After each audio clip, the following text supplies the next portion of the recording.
Babinet, notre cher pays va mal. Il va même très mal par la faute de Roméo et de son clan qui nous ont entraînés dans la division et dans la guerre avec tous nos voisins et partenaires. C'est pourquoi je proclame ce jour la suspension de la Constitution, la dissolution du gouvernement et la fin du pouvoir destructeur de ces mogols venus piller sans retenue les richesses de notre pays à tous.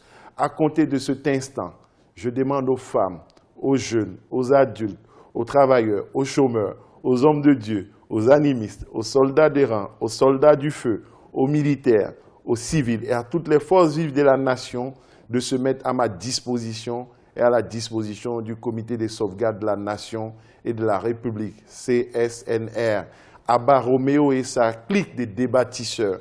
Vive Babi, vive la République, vive le CSRN. Je suis Wakili Alafé, je suis journaliste, je suis écrivain, auteur de 3 livres, Instant de vie, Notre histoire avec Laurent Gbagbo, et puis Champion de l'Enjailleuse qui est paru aux éditions Maïeutique. Champion de l'Enjailleuse, ça a été, ou c'est l'ouvrage le plus populaire, le plus récent, le dernier. Champion de l'Enjailleuse, bon, c'est une championne, on parle d'une femme, d'une demoiselle, qui est à sa façon une championne.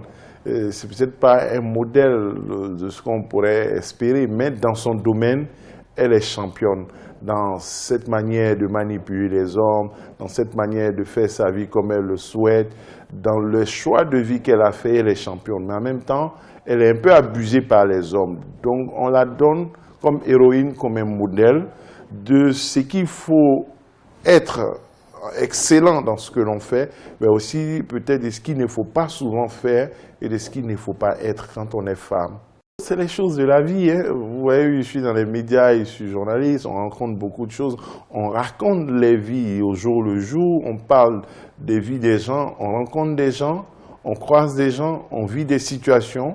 Et ce sont toutes ces expériences, c'est ce vécu-là que j'aurais pu connaître, même si je n'étais pas journaliste, c'est ce vécu qui me donne de l'inspiration, qui donne l'opportunité d'écrire, de faire ces récits-là. Et puis, le besoin d'écriture est un besoin enfoui en moi depuis toujours. Donc, il s'exprime soit dans le métier, et puis il va au-delà dans les livres, dans l'écriture, et à travers ces productions que vous voyez. C'est des messages d'espoir, c'est une jeunesse qui croit en elle, c'est un message pour l'Afrique, l'unité africaine. Il y a d'abord instant de vie, c'était des instantanés de vie, c'était des récits, c'était cette Afrique traditionnelle, la polygamie, la religion, la culture, l'unité, l'intégration africaine, c'était des instants de vie avec des personnages, une écriture pas classique, une écriture plurielle.